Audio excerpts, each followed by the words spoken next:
నేను చూశాను, ప్రతిపక్షంలో ఉన్న పార్టీ నాపైన తీవ్రమైన ఆరోపణ చేసింది. వాళ్ళు అధికారికంగా ట్వీట్ పెట్టారు. వాళ్ళకి నేను 24 గంటలు సమయం ఇస్తున్నా.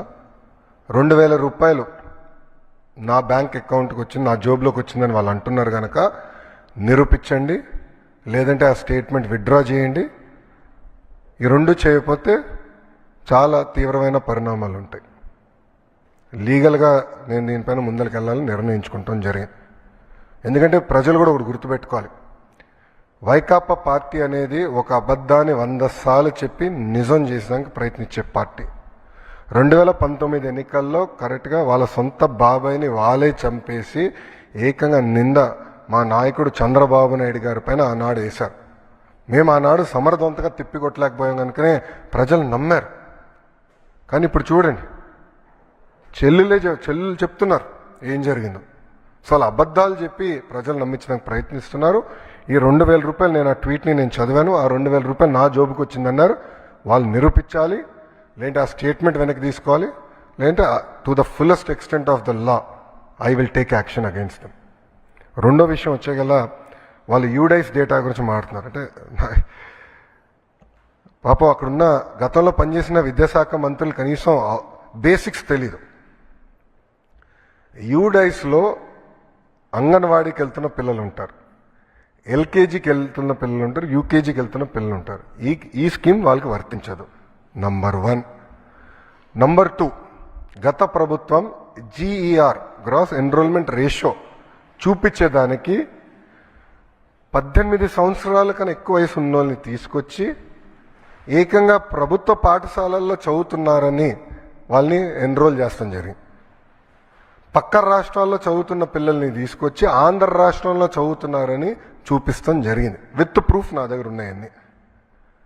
విద్యాశాఖ మంత్రిగా నేను వాస్తవాల దగ్గర ఉండాలి కనుక మొత్తం లిస్ట్, ఎందుకంటే ఇది డ్రాప్ బాక్స్ అని ఉంటుంది. అంటే ఈ పాఠశాలలో పిల్లలు ఉంటారు, ఈ పాఠశాల పిల్లలు మధ్యలో ఉంటారు, గాల్లో ఉంటారు పిల్లలు. డ్రాప్ బాక్స్ అంటారు అది ఐటీలో.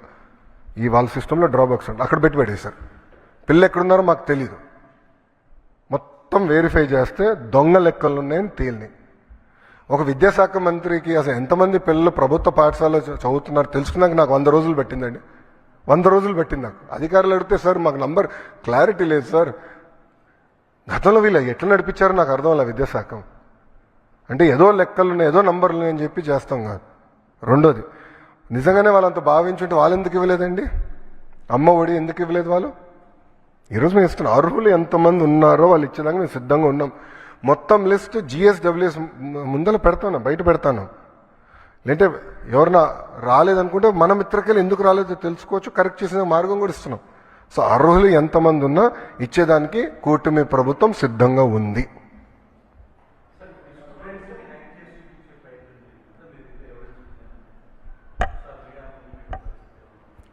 I can give you all the data, నాకు నో ప్రాబ్లం. మొత్తం డేటా నేను మీకు ఇవ్వగలుగుతాను. ఎందుకంటే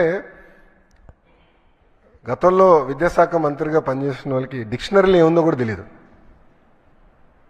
ఎందుకంటే కౌన్సిల్లో ఒక వ్యక్తి లేసి ఒక పదం వాడితే నేను అబ్జెక్ట్ చేశా, తీవ్రంగా అబ్జెక్ట్ చేసి వాళ్ళ డిక్షనరీలో దేవుడు అంటే ఏముంది, కూటమి ప్రభుత్వం డిక్షనరీలో దేవుడు అంటే ఏముందో చదివి చెప్తే గతంలో విద్యాశాఖ మంత్రిగా పనిచేసిన వ్యక్తి కనీసం అది కూడా తెలియదు. అంటే డెప్త్కి వెళ్ళలేదండి. ఈరోజు మేము అందరం అహర్నిశలు కష్టపడి డెప్త్కి వెళ్తున్నాం. ఎందుకంటే పిల్లలది ఫార్మేటివ్ ఏజ్, సరైన దారిలో పెట్టాల్సిన బాధ్యత మా పైన ఉంది. అందుకే మీరు చూస్తే చాగంటి కోటేశ్వరరావు గారిని అడ్వైజర్గా పెట్టుకున్నాం. ఆయన ఏ కంటెంట్ అయితే తయారు చేశారో విలువల పైన అది మేము పిల్లలకి ప్రింట్ చేసి ఇస్తున్నాం. ఇట్లా చాలా సీరియస్గా మేము తీసుకుంటున్నాం. ఒక ఛాలెంజ్గా తీసుకుని పనిచేస్తున్నాం. అది కూటమి ప్రభుత్వానికి ఉన్న చిత్తశుద్ధి.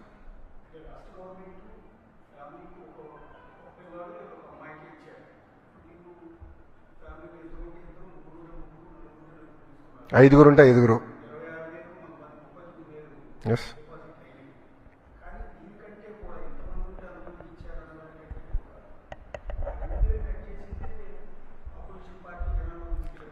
మళ్ళీ వాళ్ళు ఎందుకు ఇవ్వలేదండి? వాళ్ళు ఏదైతే పెట్టారో వాళ్ళు పెట్టిన కండిషన్సే మేము పెట్టాం. మేము కొత్త కండిషన్స్ ఏం తీసుకురాలేదు. గత ప్రభుత్వం పెట్టిన కండిషన్స్ ఏదైతే ఉందో అదే ఫాలో అయ్యాం. ఎలిజిబిలిటీ క్రైటీరియాకి ఎలిజిబిలిటీ అయ్యేదానికి ఏదైతే ఉందో మెకానిజం అదే మేము ఫాలో అయ్యాం. సో వాళ్ళు మమ్మల్ని ప్రశ్నించే హక్కు వాళ్ళకి ఎక్కడుందన్న? వాళ్ళు చేయండి మమ్మల్ని ఎట్లా ప్రశ్నిస్తారు? ఇప్పుడు కాంటే వీడియో ఇస్తాను నేను, వాళ్ళ పార్టీకి చెందిన నాయకులు ఎంతమంది పిల్లలు ఉంటే అంతమంది పిల్లలకి ఇస్తానని చెప్పి వాళ్ళు ఇవ్వకుండా మమ్మల్ని ప్రశ్నించే హక్కు వాళ్ళకి ఎక్కడి నుంచి వచ్చిందండి? మాకు ఆ చిత్తశుద్ధి ఉంది, మేము ఇస్తున్నాం. ఇద్దరుంటే 26,000 ఇస్తున్నాం, ముగ్గురుంటే 39,000 ఇస్తున్నాం. అది కూటమి ప్రభుత్వం ఉన్న చిత్తశుద్ధి.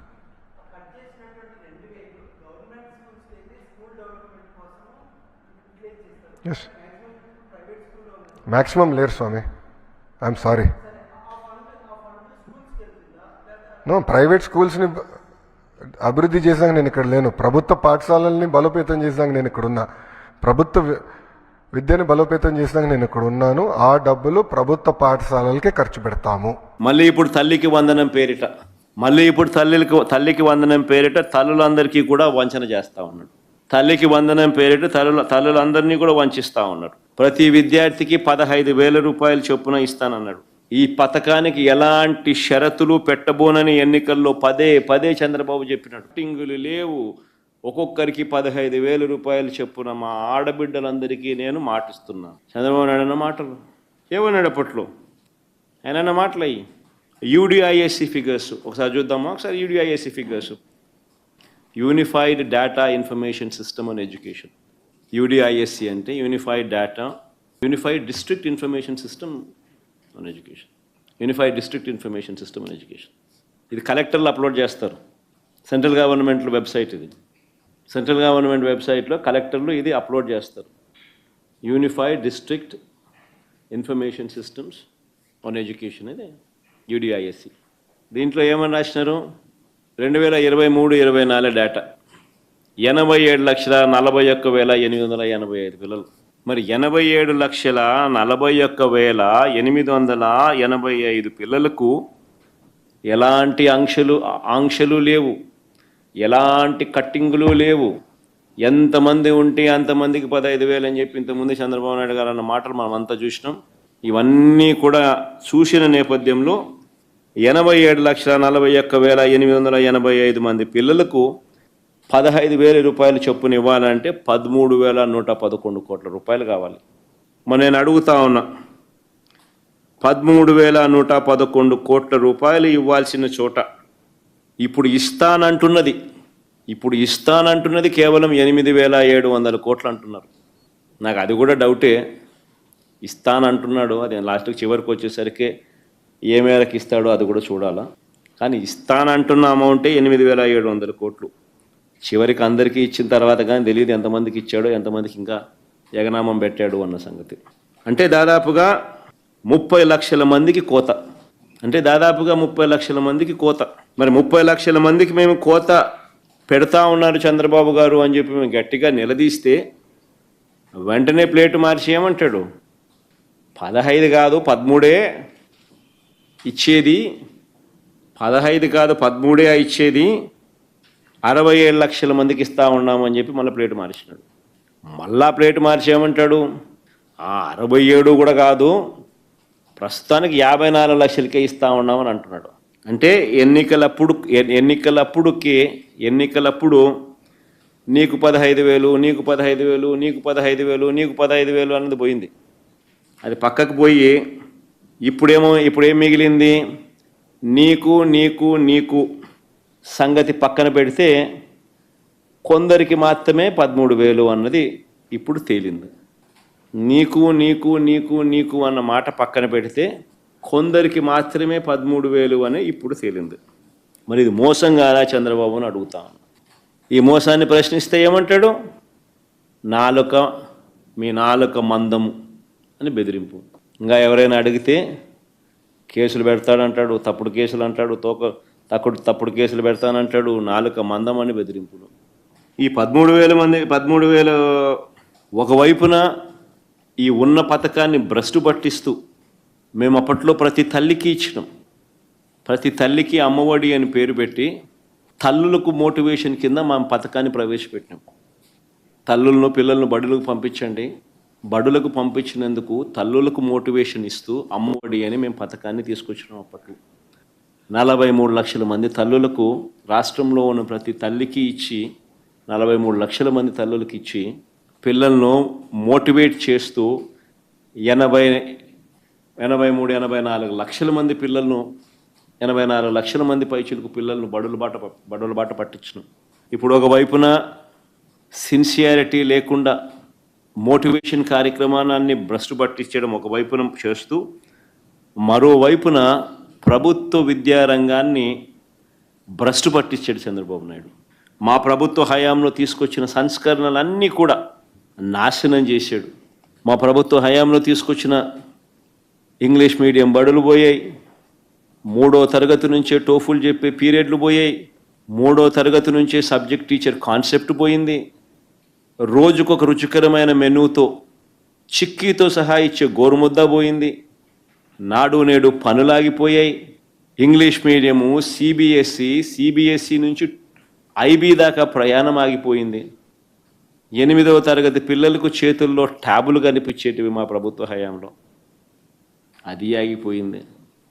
మొట్టమొదటిసారిగా మా ప్రభుత్వ హయాంలో గవర్నమెంట్ బడులు ప్రైవేట్ బడుల కన్నా మెరుగైన బడులుగా నిలిచాయి. నో వేకెన్సీ బోర్డులు కనిపించేటివి ప్రభుత్వ బడులలో. అలాంటి పరిస్థితుల నుంచి విద్యారంగాన్ని పూర్తిగా భ్రష్టు పట్టించి చివరికి 10వ తరగతి పరీక్షల ఎవాల్యుయేషన్ కూడా సక్రమంగా చెయ్యలేని అద్వానమైన పరిస్థితి ఈరోజు రాష్ట్రంలో కనిపిస్తూ ఉంది.